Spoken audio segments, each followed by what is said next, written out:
m'avez servi en commission et qui vient d'être présenté ici lors de la lecture du rapport, vous n'aviez pas très bien saisi en fait ma préoccupation. Je disais tout simplement que ce projet de loi numéro 25/2026 a été pour l'essentiel élaboré par, vous l'avez dit, la Direction générale du chiffre et de la sécurité des systèmes d'information, composé des agents du chiffre. Je disais qu'en 2014, il y a une loi qui a été votée ici à l'Assemblée nationale pour instituer une indemnité spéciale de discrétion professionnelle permanente et définitive en 2014. Les agents du chiffre disent que cette loi prévoyait bien sûr un décret pour la fixation de cette indemnité. Depuis 2014, ces agents du chiffre n'ont pas vu cette indemnité dans leur bulletin de salaire et bien sûr ne l'ont pas vu dans leur poche. Où est ce décret? Ils disent qu'il y a des rumeurs qu'en 2017, il y a eu un décret qui aurait été pris mais qui n'a pas été publié. Est-ce que c'est vrai? Oui, ça ne relève pas de votre département, mais vous savez que le secrétaire général du gouvernement ne vient jamais ici. Et comme on parle d'une loi qui a été pour l'essentiel rédigée par eux, c'est important de penser à ces travailleurs, à la cheville ouvrière de cette loi et de beaucoup d'autres activités.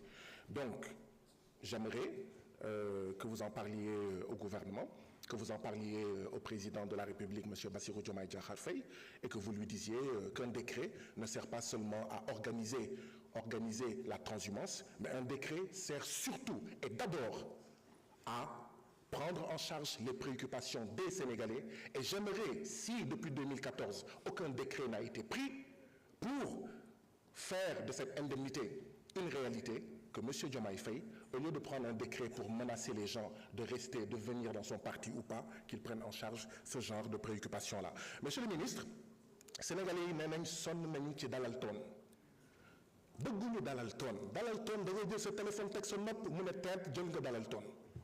C'est du harcèlement, c'est du vol. Et on joue sur l'analphabétisme d'une partie de notre population pour di leen di harceler ci dalal toon. Orange na bàyyi dalal toon na def benn point foo xam ne boo bëggee dalal toon dañ fay bës mais na bàyyi di harceler Sénégalais yi ne la dañoo sonn ci dalal toon bi ñuy dugg te bëgguñu ko. ñaareel bi Sénégalais yi nee nañ mais ndax les produits des opérateurs téléphoniques ndax day nëpp mango day nëpp yàpp day nëpp jën day nëpp mais nga jënd sa crédit ñu ne la boo ko utiliser wul tey wala suba wala fii ak gannaaw suba day nëpp expiration Sénégal yi nee nañ loolu du dëgg du yoon. Monsieur le ministre, c'est les gens avant l'argent. Nous ne devons pas pousser les citoyens sénégalais à acheter régulièrement du crédit et à les appauvrir.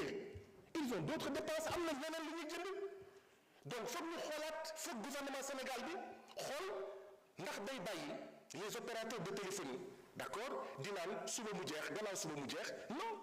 Donc bu ñu bëggee tamit jouer sur le prix d'achat sur ne xaalis bi nga xam ne les Sénégalais am nañ ko ñu mën ko dugal ci wér-gu-yaram wala feneen il faut que tamit lii ñu jóg si. Monsieur le ministre, quelles sont les raisons qui justifient la mauvaise couverture réseau dans des zones comme Kédougou, Matam, Ziguinchor, Kolda, etc. Monsieur le ministre, est-ce que la Sonatel investit dans la recherche-développement au niveau des universités, notamment en matière numérique? Monsieur le ministre, sujet de rédaction, est-ce qu'il y a une crise? ñëw nga commission wax nga tontu nañ la wax nañ tontu nga ñu xam nga ne amul crise institutionnelle yaa ngi fii tey est-ce que li ma wax am na crise samay ñeent fukki naataango dinañ ñëw wax fii di nga gis ne amul crise boo delloo na nga wax président Bassirou Diomaye Diakhar Faye na bàyyi di fay ay journalistes ak ay chroniqueurs pour wax ne crise am na. Crise amul de xam nga lan moo am crise de la discipline indiscipline mais xam nga lu am crise amul fi trahison moo fi am xam nga lan moo fi am bu dee crise am na fi crise des valeurs mais candidat ca wax ca gor ca wax ca waaye crise institutionnelle amul.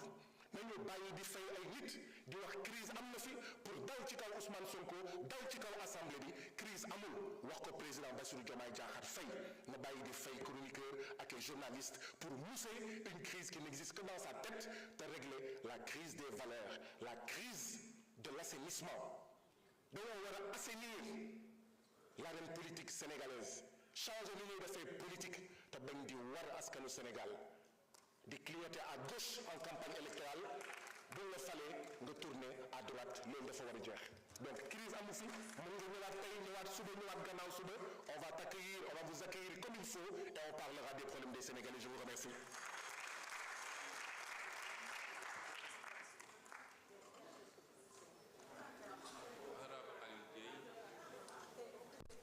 Aline Dieye, Madame Ndiaye se prépare. Malick Ndiaye du moins.